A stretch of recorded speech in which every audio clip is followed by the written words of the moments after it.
if you speak Japanese language, your trip to Japan will be completely different and more comfortable.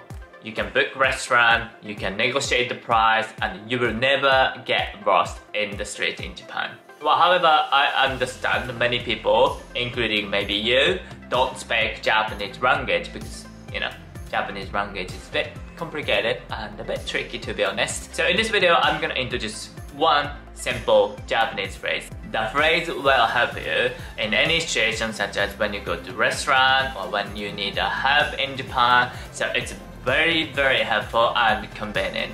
So I'm sure you will use it many times while you are traveling to Japan once you remember it. Alright, so the Japanese phrase you should remember is this. Sumimasen. Sumimasen.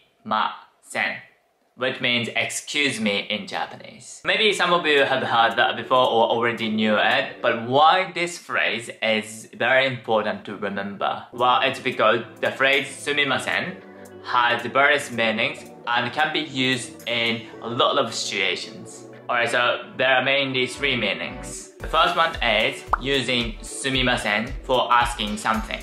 It is used to mean excuse me, as I introduced. I think this is the most common way to use sumimasen in Japan. When you want to ask something in Japan, like wherever, like station, the hotels, or like even like strangers in the street, you can use sumimasen at first to start your conversation.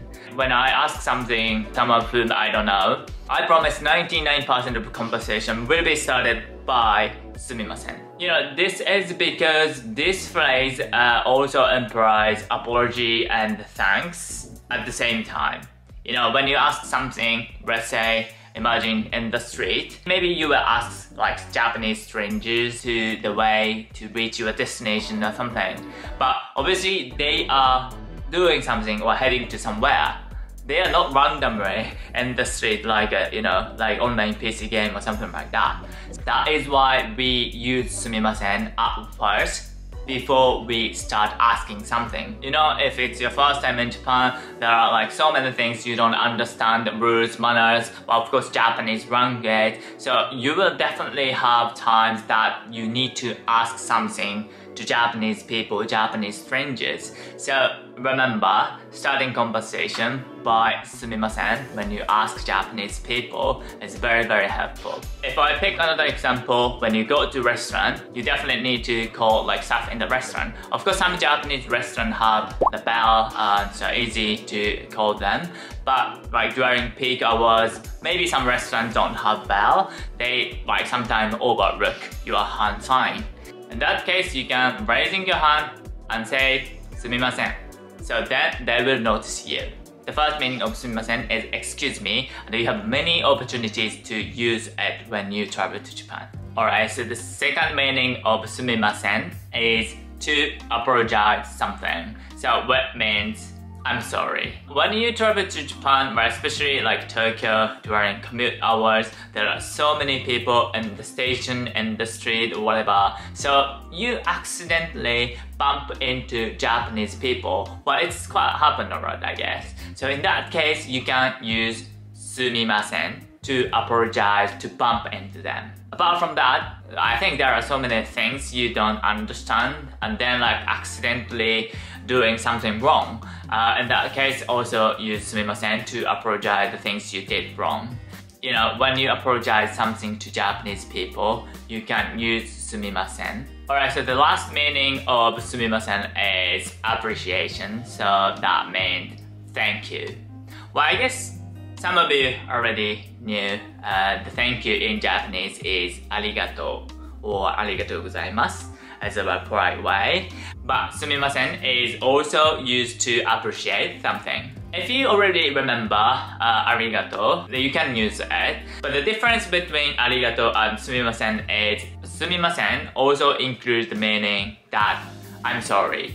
So basically when you say thank you, so something like they don't need to do, but they do it for us. So for example, when you arrive at the airport and then there is like long stairs, and then you have like heavy baggage, and then one like kind Japanese guy coming to you and then asking can I help you or something like that. He brings your like huge suitcase to the top stairs. Like technically he doesn't need to do that because it's very heavy or something like that. Of course appreciate, but also feel like kind of like sorry to let him bring such heavy suitcase, isn't it? In that case you can say of course arigato, but in Japan basically you say sumimasen, arigatou gozaimasu. So you can use it sumimasen to imply both sorry and appreciation at the same time. Alright, so now you understand how helpful the phrase is. But there is actually another more important reason you need to remember this phrase. You may know Japanese people are not good at speaking English. We actually feel kind of like resistance to speaking English. Some Japanese people unfortunately tend to avoid communicating with foreigners because they don't have a confidence to speak English. What I see many times in the street, some foreigners ask Japanese people, but some Japanese people don't stop and then ignore them. Well, I'm sorry about that if it happens to you. Anyway, but I also understand because I'm Japanese, and also I didn't speak English well before. I was quite kinda nervous. It's kind of to speak English with foreigners at the time. However, you already knew one simple Japanese phrase. So when you start a conversation, what phrase you should use? Yeah, you know that. Sumimasen, which is Japanese language. Right, so please imagine if you start a conversation with Japanese language, not English or Spanish, Chinese, Korean, whatever, don't you think more Japanese people respond to you? Right, I'm sure many Japanese people respond to you because they understand Japanese, they speak Japanese. So of course after that you need to speak English, so they will probably be surprised, but at least you overcome our first obstacle. Possibility they help you is definitely increasing. Believe me, where Japanese people will understand where Japanese language is very complicated. So we are really happy that foreigners speak Japanese language. It's something they try to understand our culture, our language, something like that. So please try to remember sumimasen. That is very helpful and also help you to communicate with Japanese people. Again, sumimasen. Sumimasen. Sumimasen. Alright, so those are the reasons why you should remember sumimasen. It's very helpful and also help you to communicate with Japanese people when you ask something. If you want to know more travel tips to Japan, please also watch this video, which will help you to travel to Japan more comfortably as well. Alright, so thanks so much for watching. Please have fun time in Japan. See you soon. Bye.